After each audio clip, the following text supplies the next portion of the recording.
chimombe Richard.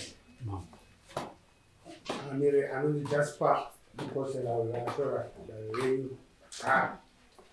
Nyaya ndeyekuti tezvara vanoda pfuma yavo yakasara yamakawirirana.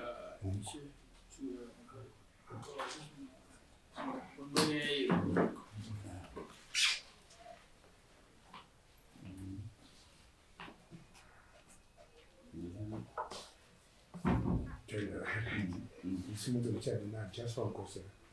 Nyaya ndeyekuti tezvara vanoda pfuma yavo yakasara yamakawirirana.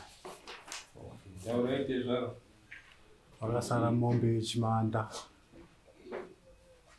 ndo zvakasara kuvakuroorwa kwangu naJasper Nkosera. Mombe Chimanda. Okay. Vanoona ungani wagara warora kubva kuri mangani kuti dare riye. Waita 32 years. Makore 32.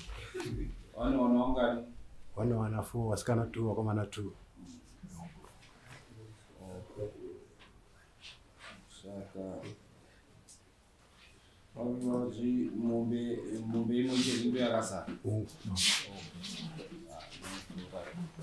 Then makosi enye dare hanzi ega itinzoni noti akutozovhara anenge akuvhara imombe chete.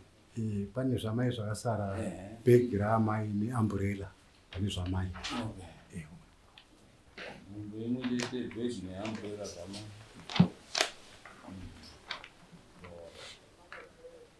Then mari yenye makosi 160. Ni 160 yemakosi. No, it's okay.